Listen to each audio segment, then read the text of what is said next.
दोस्तों, cheque bounce के case में सुप्रीम कोर्ट का बिल्कुल नया गाइडलाइन आ गया है, जो कि मार्च 2024 में पिछले महीने ही आया है। तो यह गाइडलाइन आया है Rakesh Ranjan Srivastava versus state of Jharkhand वाले मामले में। और इस मामले में शॉर्ट क्वेश्चन सुप्रीम कोर्ट के सामने यह था कि क्या सेक्शन 143 ए एनआई एक्ट का प्रोविजन डायरेक्टरी है या फिर यह मैंडेटरी है। तो यहाँ पर 143 ए में यह व्यवस्था की गई है कि एक कंप्लेंट केस की पेंडेंसी के दौरान, यानी कि चेक बाउंस के केस के दौरान, एमएम की अदालत कंपनसेशन के रूप में एक्यूज्ड को चेक अमाउंट के 20% तक पे करने का ऑर्डर कंप्लेनेंट को दे सकती है। तो 143 में यह जो प्रावधान है यह 2018 में लाया गया था। तो आज के वीडियो में हम देखेंगे कि सुप्रीम कोर्ट की गाइडलाइन क्या है और क्या यह डायरेक्टरी है या फिर मैंडेटरी है। तो आगे बढ़ने से पहले अगर आपने इस चैनल को सब्सक्राइब नहीं किया तो पहले आप सब्सक्राइब कर लें और साथ में लाइक करें और शेयर भी करें, ताकि ज़्यादा से ज़्यादा लोगों तक यह अवेयरनेस प्रोग्राम पहुंच सके।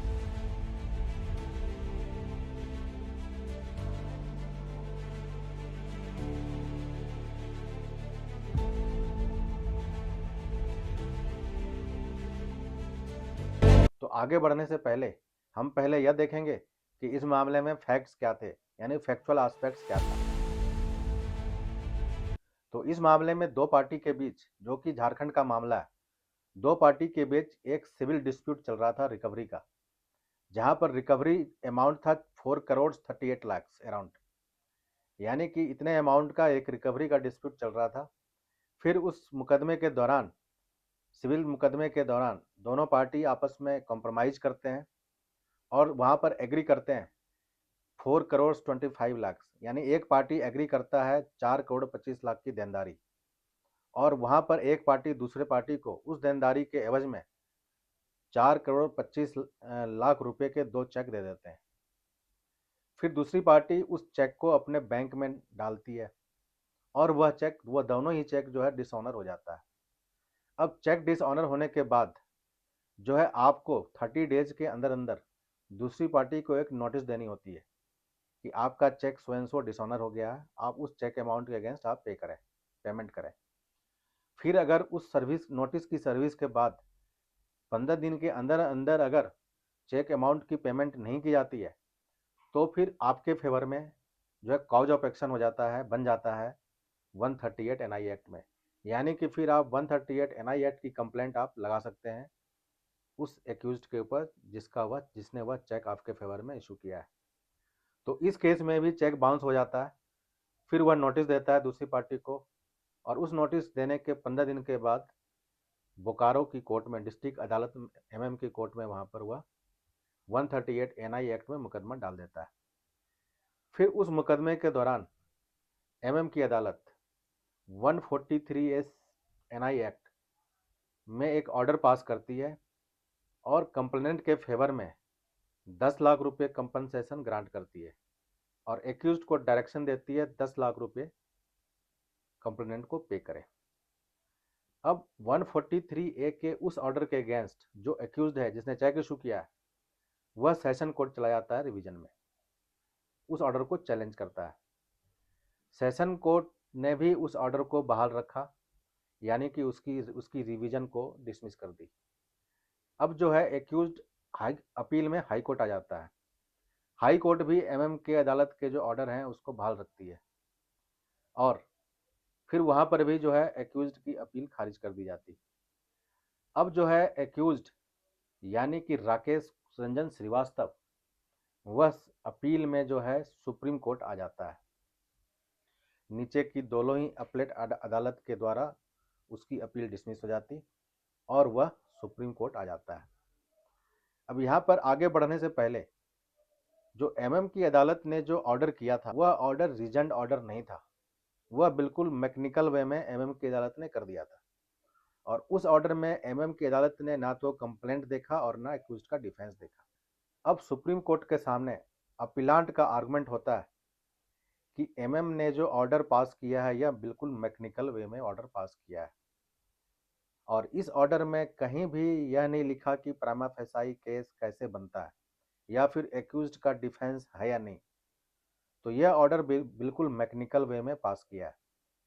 अपीलेंट फिर आर्गू यह भी करता है कि 143 ए एनआई एक्ट में यह दिया हुआ है कि एमएम में ऑर्डर फॉर कंपनसेशन, यानी कि वहां पर जो वर्ड है वह में है।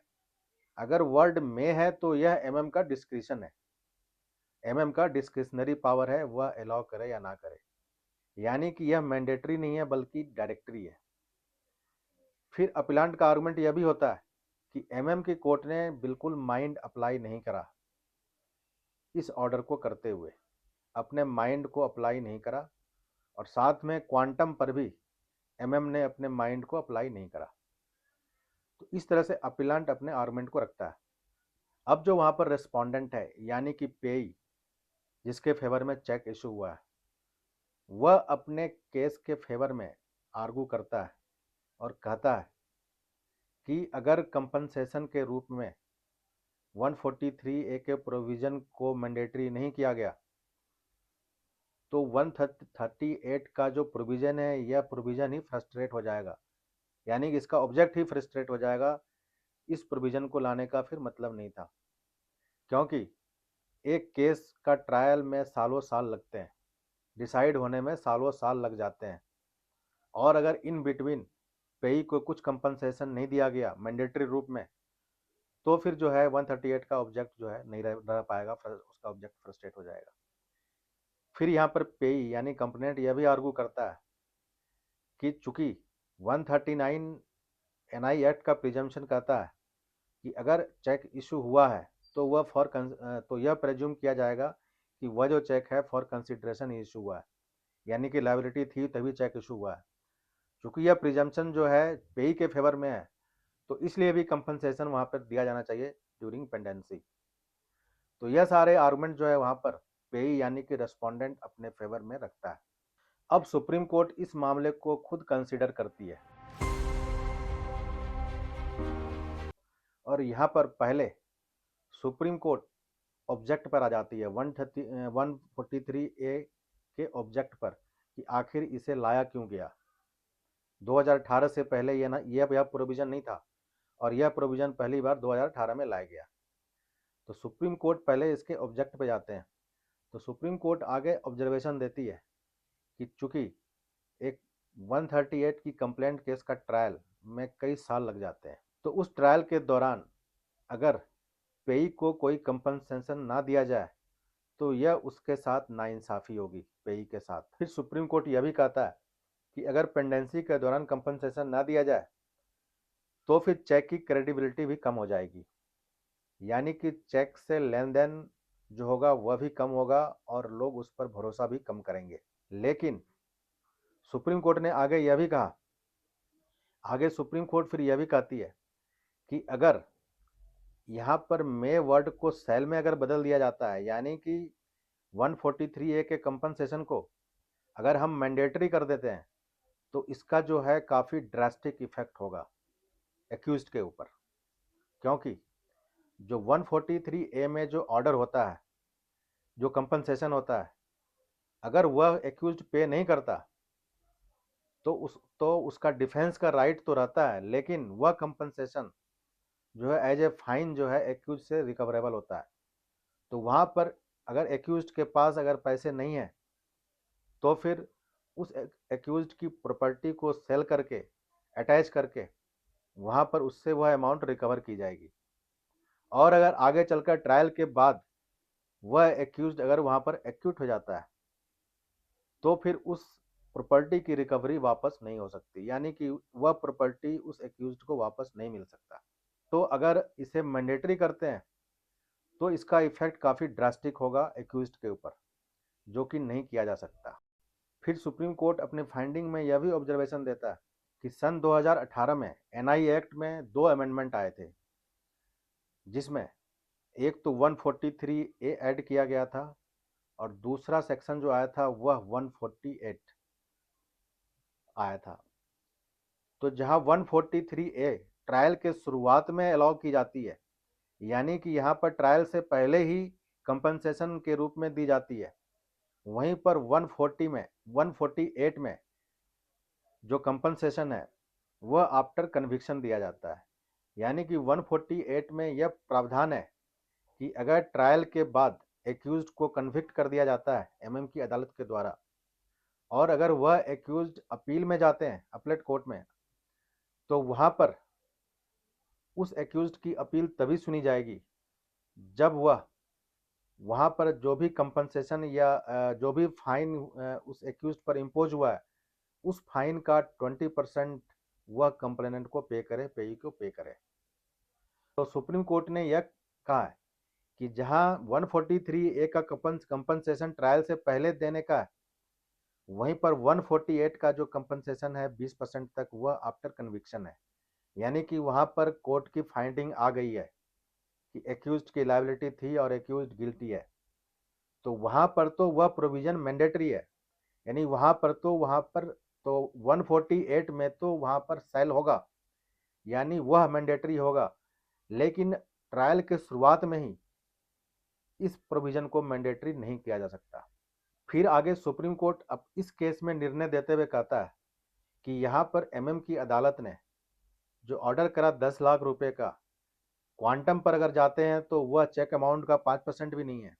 लेकिन एमएम ने कंप्लेंट को कंसिडर किए बिना ही, यानी कि प्रमा फेसाई केस बन रहा है नहीं बन रहा है, या फिर एक्यूज्ड का डिफेंस है या नहीं, इन सारी बातों को कंसिडर किए बिना ही एमएम ने मैकेनिकल वे में वहां पर ऑर्डर पास कर दिया था।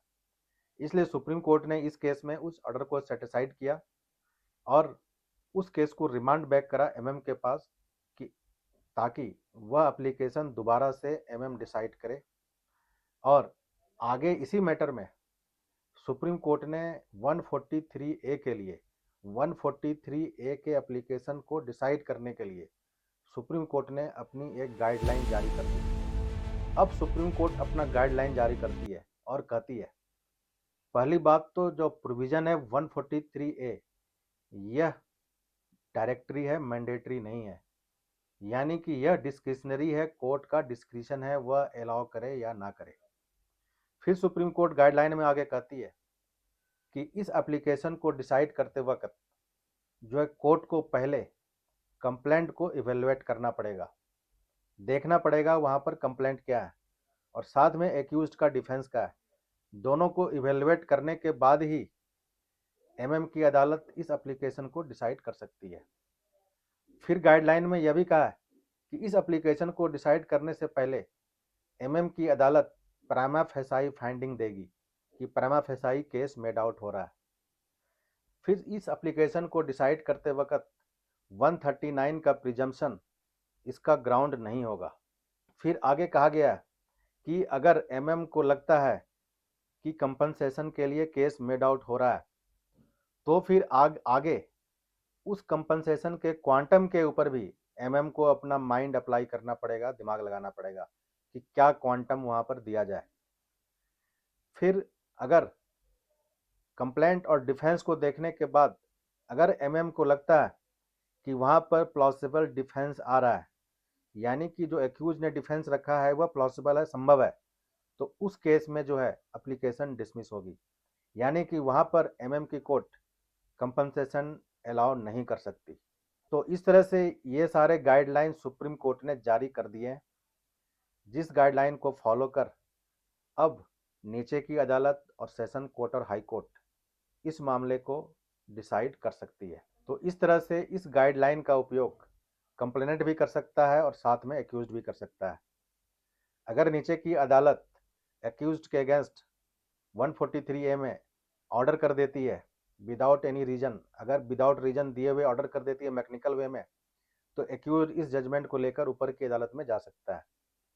फिर अगर एमएम की कोर्ट यहाँ पर बगैर फाइंडिंग दिए 143A की एप्लीकेशन को डिसमिस कर देती है, यानी कि प्रिमा फेसाई रीजन दिए डिसमिस कर देती है, तो कंप्लेनेंट भी ऊपर की अदालत में इस जजमेंट को लेकर जा सकते हैं। तो आज के लिए इतना ही, धन्यवाद।